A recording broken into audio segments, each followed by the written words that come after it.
Chapter 3. Punishment. By paperwork? So, let me recap and see if I've got this correctly, Prey began, rubbing his face.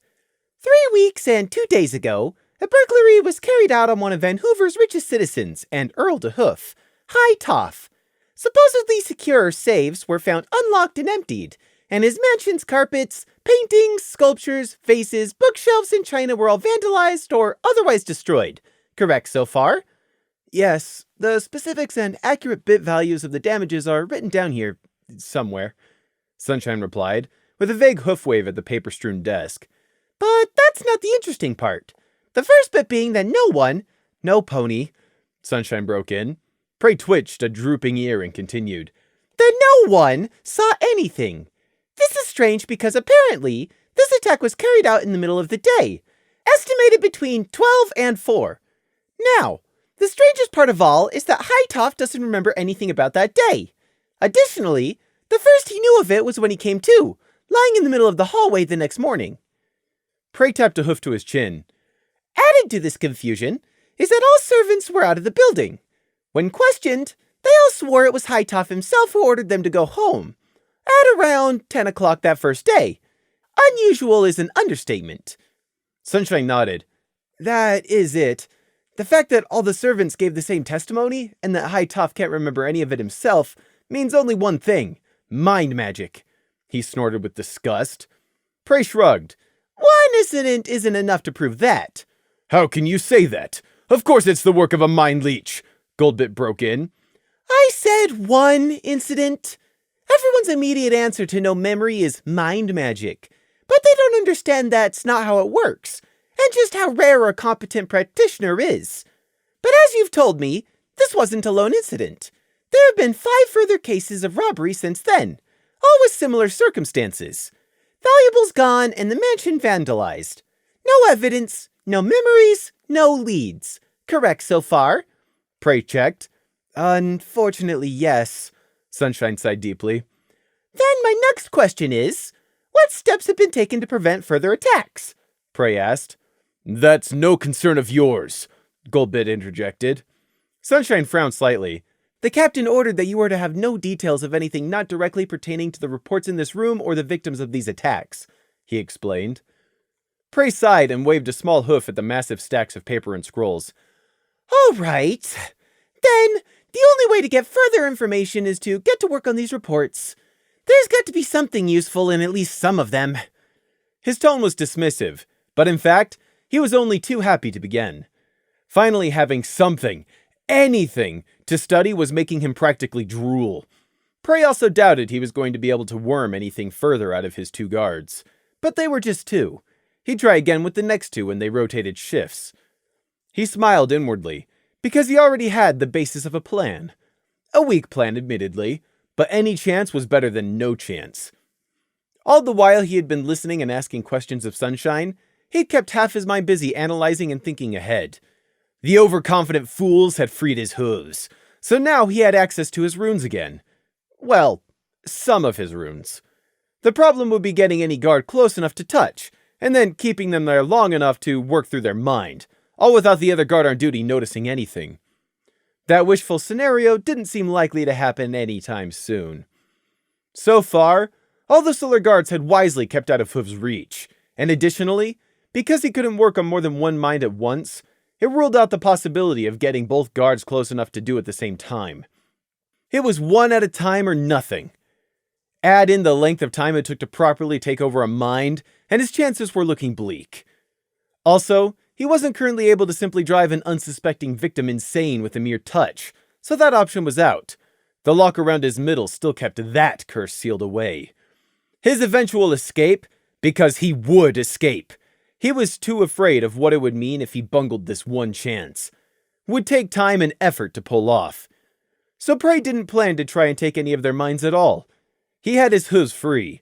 He had his runic knowledge, his carefully preserved memories, and that would have to be enough. With that in mind, Prey flicked the long chain on his collar out of the way, grabbed the closest report, and then without so much as a halfway caring glance at his 2 solar guards, dived right into it. The past.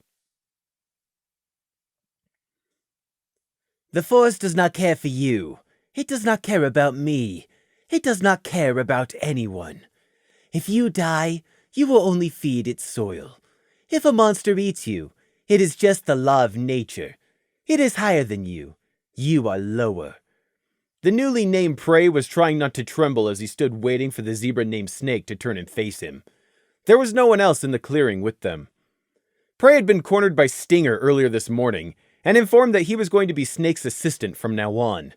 The sadistic grin Prey saw under Stinger's mask as he delivered the news was enough to make Prey want to turn and run, but he knew what would happen if he did.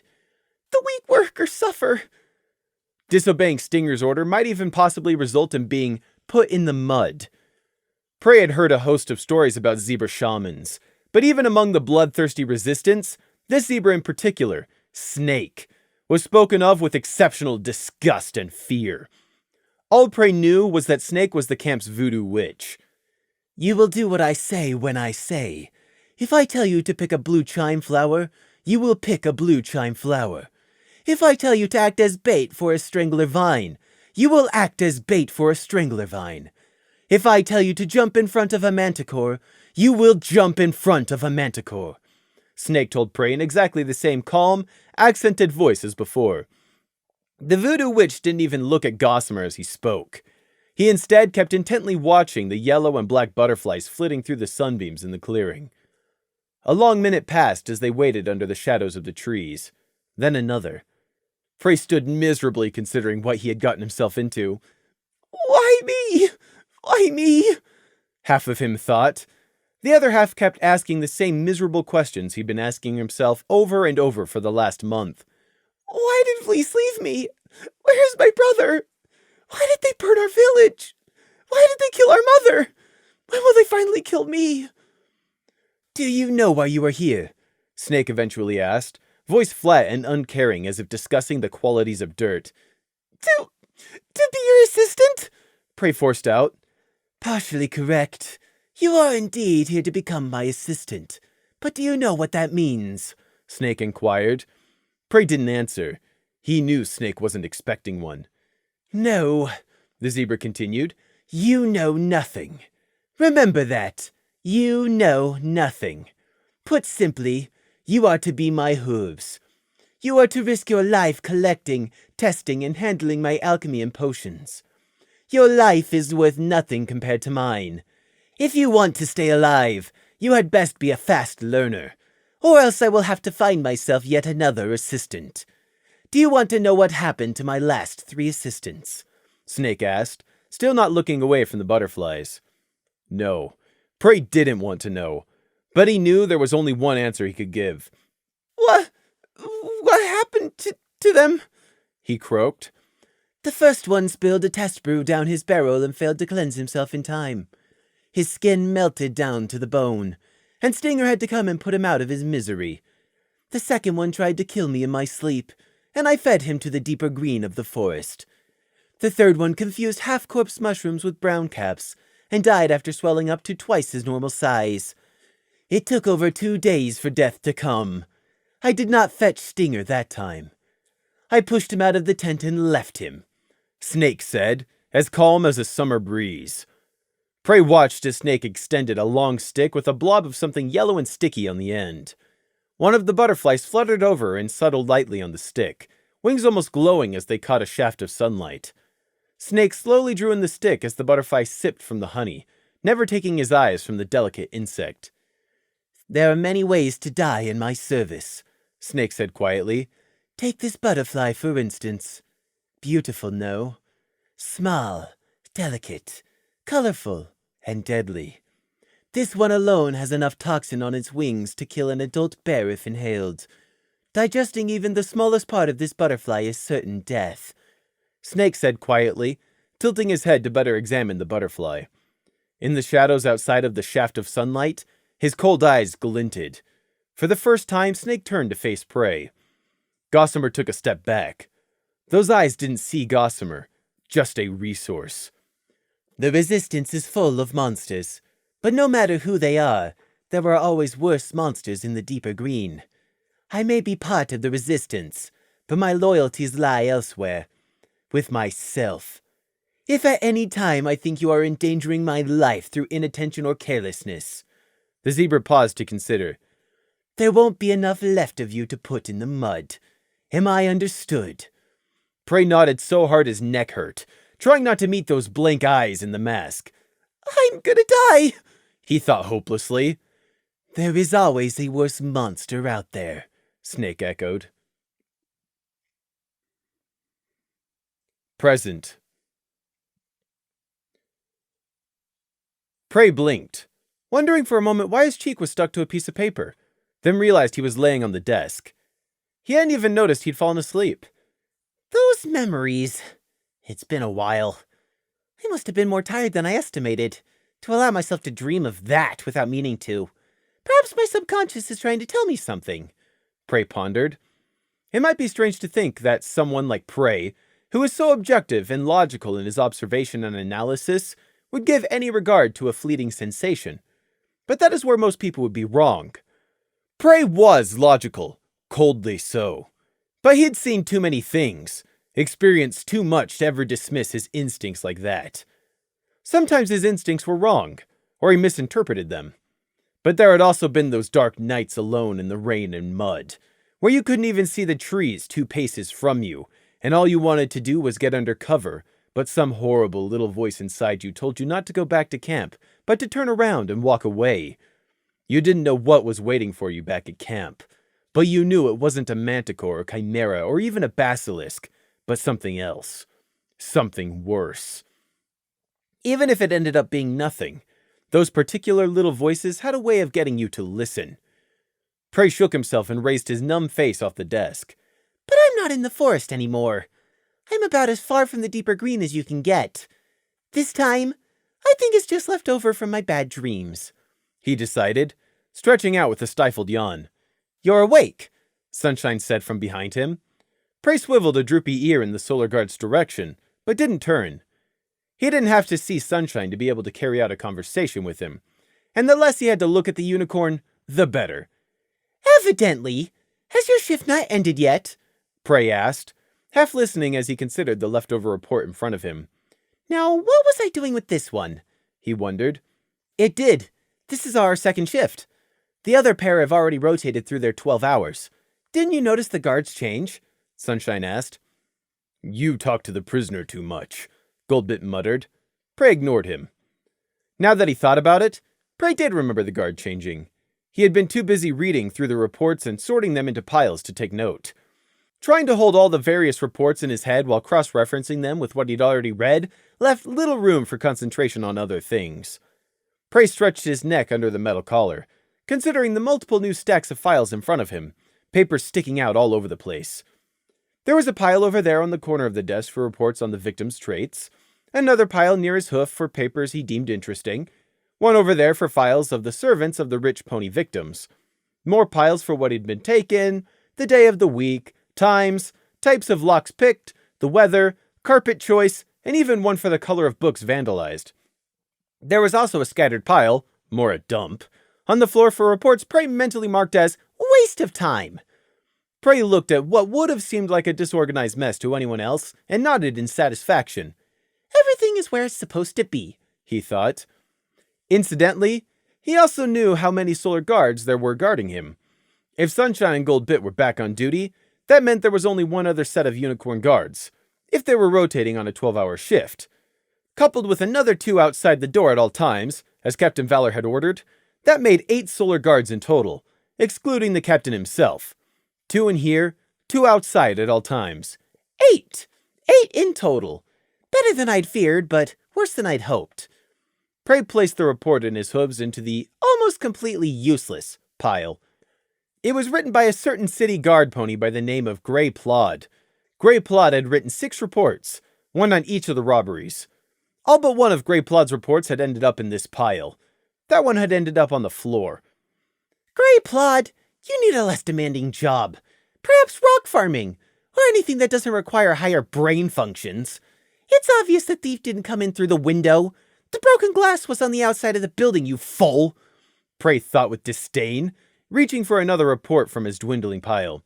Aren't you hungry? Sunshine abruptly asked, sounding a bit forced. Yes, Prey answered without looking up from the report. He was trying to decide between the Wednesday pile and the misdirected pile. Not very inventive names, but seeing as no one else needed to know what each pile contained, he could label them however he wanted.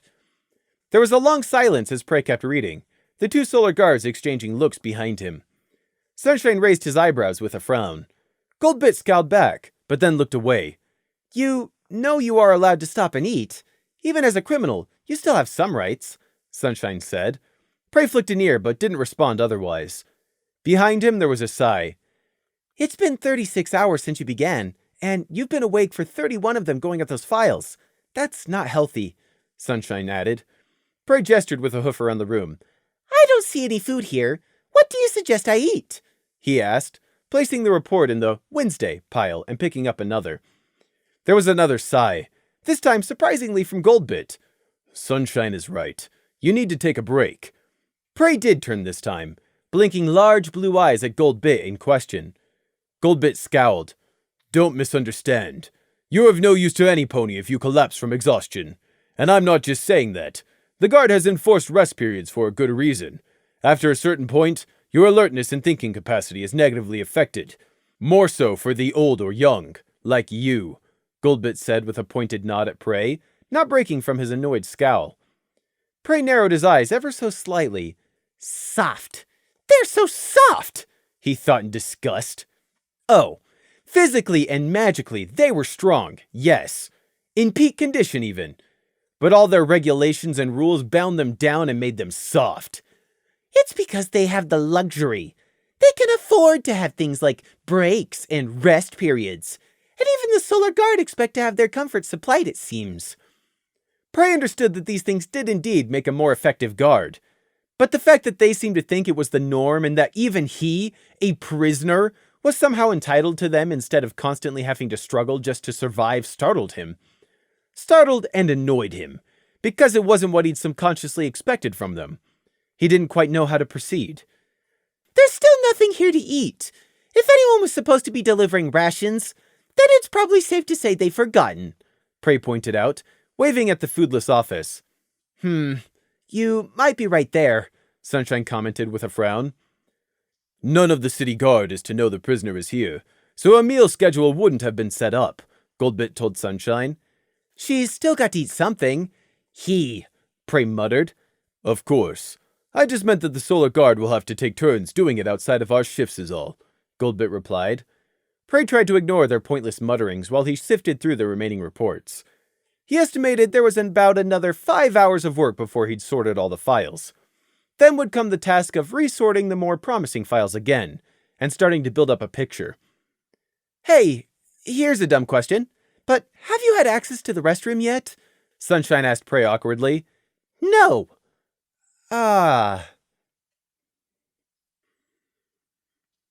It turned out that the other door in the room which Prey had first noticed led to a small, windowless bedroom and toilet.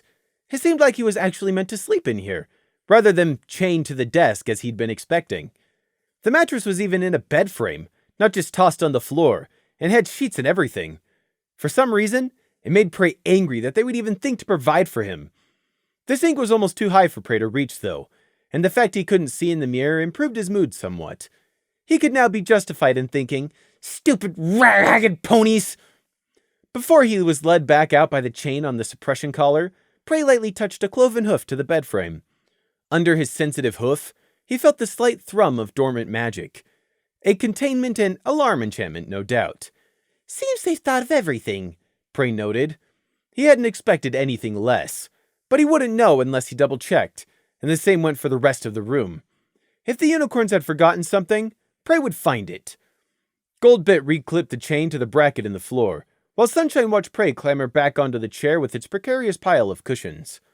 Prey was just settling back into the rhythm of sorting the reports when he was interrupted yet again. Want a cupcake? Sunshine asked. Both Prey and Goldbit turned to look at Sunshine. What? There won't be any meals for at least another 10 hours, and I happen to have a cupcake on me. The prisoner should get to eat something, don't you think? Sunshine shrugged. Goldbit narrowed his eyes at his fellow Solar Guard. This is a mind leech, remember? Just because it looks like a lamp doesn't mean it is one. So don't go feeling sorry for it, Goldbit hissed in an undertone. Prey was certain he wasn't meant to catch that, but large ears do have some uses. Sunshine responded with a scowl of his own. I know my duty. I will never put some pony's life at risk because of the prisoner. But seriously, what's the harm in this? It's just a cupcake, he hissed back. Goldbit held the glare for a moment longer, then shrugged. Fine, whatever, he said flatly. He went back to being a statue on guard. Sunshine looked away from Goldbit and gave Prey a bright smile. So, cupcake? He asked. Prey was giving Sunshine a very suspicious look, but he nodded. Sunshine's horn lit up and a cupcake with thick white icing was plonked on the desk in front of him. Prey wasn't convinced this wasn't some trick, or that Sunshine wasn't going to whisk it away the moment he reached for it as some joke. Sunshine's face didn't hide any guile, however. Thank you, Prey offered cautiously, but I think it's only fair that we split it. Nonsense, it's just a small cupcake. You eat it. Sunshine waved him off. Prey put on an innocent expression, tilting his head to enhance the appearance. No, please, I insist, he said to Sunshine. He stretched over the desk with his short forelegs and carefully broke the crumbly cupcake in two. After you! For a moment, Sunshine didn't take it, and Prey was sure he'd been right. But then Sunshine's yellow aura surrounded the proffered half as the guard took it. Prey's eyes narrowed as Sunshine took a careless bite, the guard raising a bemused eyebrow at the watching sheep as he chewed. Very suspiciously, with one final glare, the lamb copied him. Prey went still and his eyes widened. Slowly he finished chewing the mouthful of cupcake and swallowed. What is this? He asked quietly, lifting up the cupcake to squint at it, as if it would reveal some great secret. It's just a cupcake. Vanilla, Sunshine answered with some puzzlement. Prey didn't even look up at the solar guard. It's so sweet, he muttered to himself. Yes, it's a cupcake? What did you expect? Haven't you ever eaten one before? Sunshine asked with a smirk.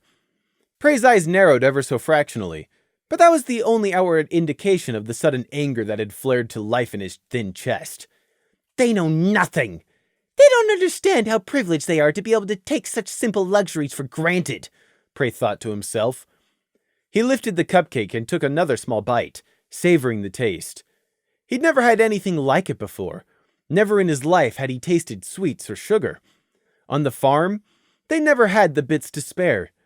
The deeper green had been strangely lacking in cake trees as well, and in Dreverton, there was nothing but the tasteless fare every day, twice a day. Fleece would have loved this, Prey thought, absently taking another bite. All too soon, the cupcake was gone. Prey had no choice but to return to sorting the desk, filtering the reports in search of something useful.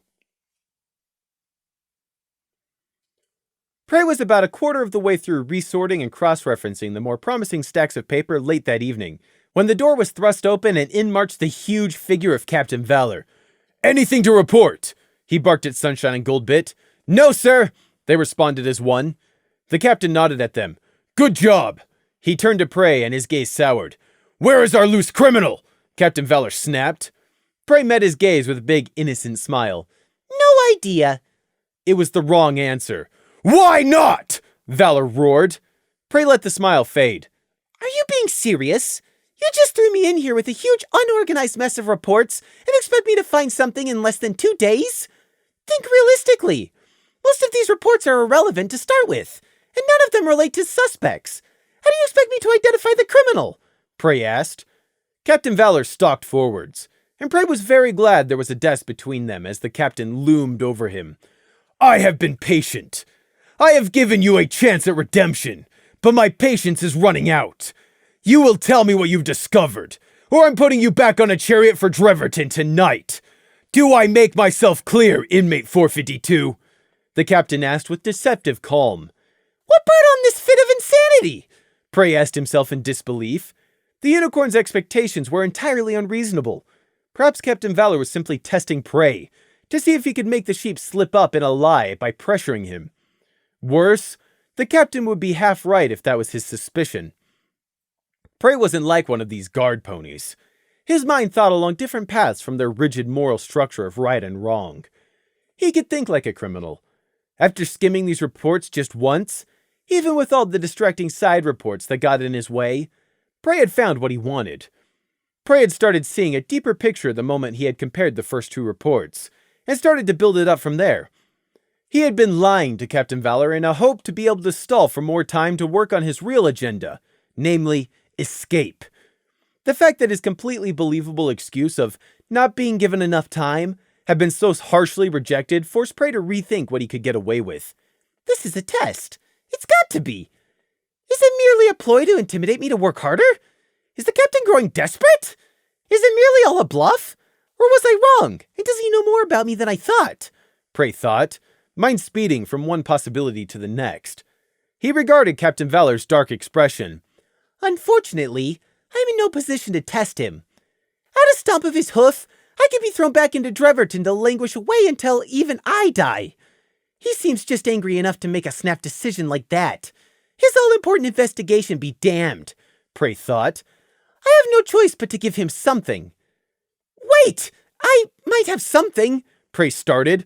So you were lying to me! Valor roared. No, I wasn't! Prey hastily protested. I said I don't know who the perpetrators were. I do, however, have a profile of targets that these ponies are likely to strike at next. Captain Valor took a long, slow breath. You have 5 minutes, Prisoner 452. And if I even think you're lying to me again, you'll go down so fast you won't even have time to cry for your mother, he growled. Prey resisted the urge to spit on the captain, instead lowering his hooves below the edge of the desk to hide the trembles of fear and anger. Fixing a penitent look on his face, Prey cleared his throat. Right. Well, first, these ponies are targeting... Ponies? Captain Valor snapped. Yes. At least one powerful unicorn of magic tier 6 or higher. Who else could wield such potent mind magic competently? Prey pointed out. The captain contrived to somehow look even angrier about being told that this criminal was a pony, and a unicorn to boot. A powerful one, too.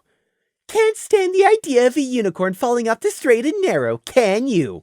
Prey thought with venom. Yes, he continued. I theorize a group of between 4 and 6 individuals. Most likely all ponies, as anyone of another species would stick out amid the predominantly equine Vancouver population. I estimate 2 Pegasi, who are both lookouts during the actual robbery, and scouts to stake out their next rich target. The rest of the group is most likely almost entirely unicorns, but with at least one earth pony. Explain! Valor ordered. The reports show that at least some of the vandalism that took place after the robbery showed hoof scuffs. Unicorns would use their magic. The Pegasi are most likely on top of the building acting as lookouts, which leaves the only explanation of an earth pony. The earth pony was also probably the driver of a cart in which they covertly removed what they stole from the premises. There was simply too much stolen to remove it all in just saddlebags without arousing suspicion. It would look odd for anyone but an earth pony to be pulling a cart, no? Prey asked. Prey could see that the captain and the solar guards were listening intently, even if they still had their professional mask of disinterest in place. You just had to know what hints to look for. He found the ears were a particularly good indicator in ponies. Prey took a breath and continued. Right, on to the second point. The group always hits the same type of rich ponies. Ones with enclosed mansions or walls to avoid prying eyes while they do the deed, and ones which have had their fortunes for at least 5 generations. As to what the thieves are after... Here came the delicate part. To hide the fact that he was almost certain about what these ponies were after, although not the reason why. This would take some careful misdirection. I would suggest that these targets are picked out based both on their wealth and some sort of grudge the thieves carry. Family feuds, perhaps? That would explain the otherwise pointless vandalism to the mansions after the thieves have already managed to steal everything they can carry off. Wait, I disagree, Goldbit broke in, then balked slightly when the captain looked at him. But at a nod he continued. Sir, I disagree with 452. What's to stop them taking everything? If they have such powerful unicorns, why not teleport in and take everything and teleport out?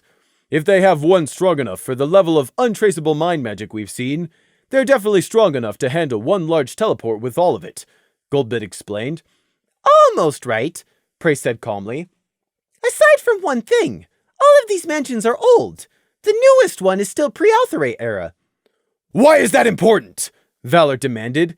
The patience with which he'd listened to his subordinate immediately replaced with barely restrained anger when it was Prey whom was speaking. Because all of these mansions were built before said era. Back then, all of the richest house owners had their mansions built on bedrock along a ley line. There used to be a huge market in obtaining such plots of land, if you had the bits for it. Get to the point! Captain Valor almost yelled. Prey mentally cursed himself for flinching. Gritting his teeth, he continued. Long story short, you can't teleport into or out of one of these particular mansions unless you are either exceptionally powerful, at least magic tier 8 or higher, or had a certain room built off from the ley line that could accommodate teleportation. But unless you knew which room it was, you wouldn't know it was there, nor could you scan for it. Something about the signature being lost amid the rest of the ambient natural magic, Prey said with a dismissive wave of his small hoof. If any of the Solar Guards thought it was odd that such a young sheep somehow knew all this information, none of them mentioned it. Sir, permission to speak? Sunshine asked from where he stood guard behind Prey. Granted. Thank you, sir. Turning to Prey. You missed one. Proud Table is an exception to that pattern. He's only recent to the upper class ranks, yet he was still targeted, Sunshine pointed out. Prey lifted an eyebrow at the guard's alertness. Correct, but he's just that, an exception. However, if you look back at Proud Table's family tree, you'll find it traces back to the old country gentry. Can you guess what you soon spot if you have a look at the rest of the victims' family trees? Prey asked. It wasn't really a question. The answer was obvious. And this supports the old family feud idea, Goldbit muttered to himself, but everybody heard it anyway. Prey saw the two Solar Guards behind the captain exchange thoughtful looks of their own. Ah, so they think they're starting to understand. Yet they miss the fact that I'm misleading them in their moment of self-enlightenment. So, here's what I suggest, Prey said, drawing their attention back to himself. Find out how many rich ponies there are that own one of these houses and have been around for at least 5 generations or more. Then see where their ancestors hark back to. Next, place undercover guards around their mansions to be on the lookout for anything suspicious. The moment the alarm is raised, gather your guards. Wait until the thieves move in to rob the mansion, then jump them while they're unable to teleport away, Prey told them. It was a good plan. It was simple and had logic behind it. He could see that Captain Valor liked it. Although from the way he was working his jaw, the captain would seriously consider throwing it out just because it came from him. Too bad it will never work, Prey thought smugly. Just another ploy to keep them pointlessly busy and out of the way while I prepare to escape. Prey allowed his hoof to brush against the underside of the desk. There, he felt the small rune he'd painstakingly traced into existence over the last 40 hours. It had been slow going, always having to be careful to hide his actions under the pretext of reaching for another report. It wasn't much, and this rune hardly did a thing. It was just a test to see if it tripped any alarms. This particular old rune, Jund, was very particular in its use. The only thing it did was act as a mild activation trigger. Prey was sure if there were any scanning enchantments for the old runic alphabet in the room, they would have been triggered, yet none had. Prey felt the old, sick feeling of the hunt stir within him, the flutter in his stomach of nerves and writhing anticipation. The nervous fear. Herbivores weren't meant for the hunt, but all in the resistance knew it well. He hated it and loved it. It was the feeling of closing silently in. He was in magical chains, watched by the strongest magical guards in all of Equestria. But in the end, would that be enough to stop him? Only time would tell. When they leave, I can go back to pretending to study these reports. Then tomorrow, I can feign needing more information to work with. And from there, I can formulate... Prey never got to finish his mental scheming. Instead, his carefully constructed gambit to both distract and meet the captain's demands, while setting himself up to seize upon their blindness later, was rudely crushed under hoof. Just as it looked like Captain Valor was finally done with his own mental planning, and about to leave to commence staking out all of Van Hoover, there was that magical ripple over the door, and it burst open. One of the Pegasus Solar Guards rushed in. "Sir, the thief has struck again!" the wing guard shouted, snapping off a quick salute. The Solar Guard's response was immediate. "Form up and head out! 2 teams! We brief on the way!" Captain Valor shouted as every pony in the room scrambled. Prey covered his soft ears as best as he could in the resulting barrage of shouted exchanges. "Location! Hoofadally Lane! Cedarfield's mansion. City Guard! Local guard unit en route to site. 5 minutes. RETA! 8 minutes gallop. 4 by wing. No teleport beacon. Captain Valor cursed. Horse apples! They'll be long gone! Change of plan! We go as one team! Our objective is to intervene before the city guard can disturb anything! Strong flight! One of the Pegasus guards snapped a salute. Yes, sir! Go to Hoofadally Lane! Take command and do not let any of the city guard in! Go! With another salute, the Pegasus accelerated out the still open door and away. Captain Valor gestured sharply with his head. Everybody else, fall out! The thieves are probably long gone, but we still might yet catch something fresh. Once there, split up into pairs and sweep the mansion. You know the drill! Fall out! Amid the unanimous shout of, "Yes, sir!" the captain seemed to remember his prisoner.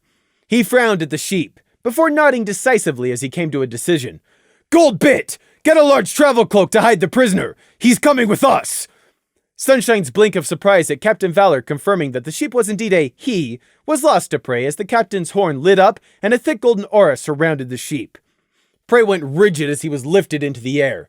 He gave a muffled yelp of fury and grabbed hold of the closest object to hoof, the topmost cushion on the chair, and flung it at the captain. Don't touch me! A cushion was not high on the list of most dangerous objects ever thrown, but the solar captain's trained response was automatic. The magic-lifting Prey vanished as a golden shield burst into life a foot in front of Captain Valor's muzzle. Unsurprisingly, the cushion bounced slightly off, but that was just the distraction. Prey latched hold of the desk and launched himself over it with a warbling squeak of fury, mixed with terror. It was fight or flight instinct, and the only way out of this room was past Captain Valor. The fact that he was still chained and surrounded by guards didn't even register in that moment. Prey wasn't seeing Captain Valor in front of him. For that split second, there was only fire strike.